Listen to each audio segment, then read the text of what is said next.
आप सभी भक्तों के बीच में बड़ा आग्रह पूर्वक निवेदन करना चाहूंगा। जो जीवन में बेटे वाला है वो बेटी वाला भी है। प्रकृति के यहाँ देर तो हो सकती है, अंधेर नहीं हो सकती। अपने यहाँ किसी की बेटी दुख उठावे तो एक बार यह भी तो सोच लें कि हमारी बेटी किसी के यहाँ दुख उठाए तो हमें कैसा लगेगा।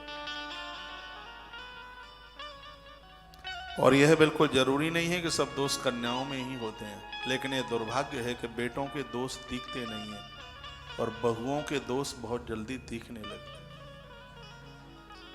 बच्चा बड़ी उम्र का होता है तो कितनी इच्छा होती है कि जल्दी विवाह हो जाए, घर में बहू आवे, लेकिन जब घर में बहू आ जाती है तो उसको पानी में देखा जाता है। ठीक है, वर्तमान समय की ऐसी स्थिति है कि कुछ कमी हो सकती है, लेकिन वो सदस्य आपके घर का है। मिलजुल करके लेकर के चलिए। अभी ना समझिए, लाड़ दुलार के झूले में से आई है तो थोड़ा उसको समय लगेगा। आप एडजस्ट कीजिए, उसको अपना मानिए।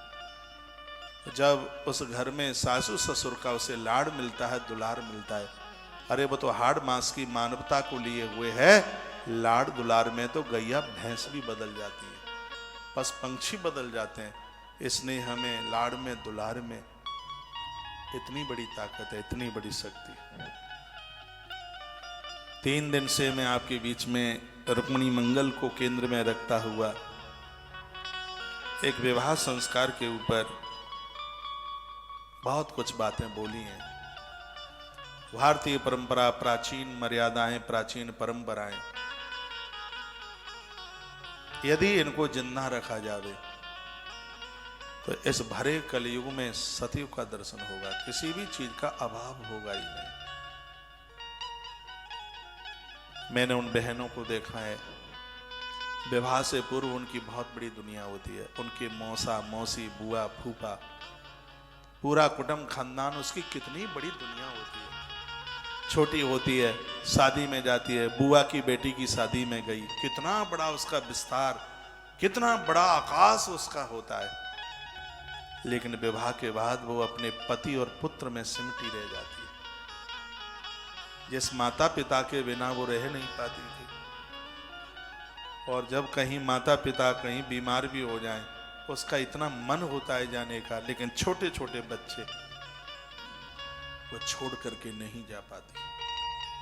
सबसे बड़ा त्याग, सबसे बड़ा बलिदान यदि किसी का है तो इस मृत्यु लोक में, इस पृथ्वी पर एक नारी का है।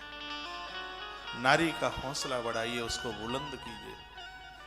ये सिर्फ तुम्हारे चूल्हा चौके में सिर्फ खाली रोटी बनाने के लिए नहीं है, ये वंश स्रोत है, तुम्हारा खानदान बढ़ाने के लिए। इसने तुम्हें संतान प्रदानित की है, जिसके ऋण से कभी उन्होंने नहीं हो पाओगे। उसकी कोख बंधनीय है, उसकी कोख प्रणाम करने को लायक। उसके कष्टों को, उसकी परेशानी को अपनी परेशानी समझ। एक कुकर पक्षी की तरह, एक कपिला गैया की तरह आज बहनें बहुत कष्ट झेल रही हैं। बेचारी पियर में बैठी हैं। एक बाप यदि बेटी को रख लेता तो हाथी पीले क्यों करता। 10 हाथी रखना संभव है, लेकिन कन्या को घर में रखना संभव नहीं है। आपने तो 1 मिनट में कह दिया। अभी भिवाड़ी में मुझे एक सज्जन मिले, महाराज जी ऐसा कोई उपाय है, ऐसा कोई मंत्र है क्या, वो हमें बता दो जिससे इस बहू से छुटकारा मिल जाए। मैंने कहा गुड्डा गुड़िया का खेल समझ रखा है तुमने, मुझे तो तुम्हारी भाषा इतनी कड़वी लग रही है। तुम्हें तो बच्चे का दूसरा विवाह करने में देर नहीं लगेगी।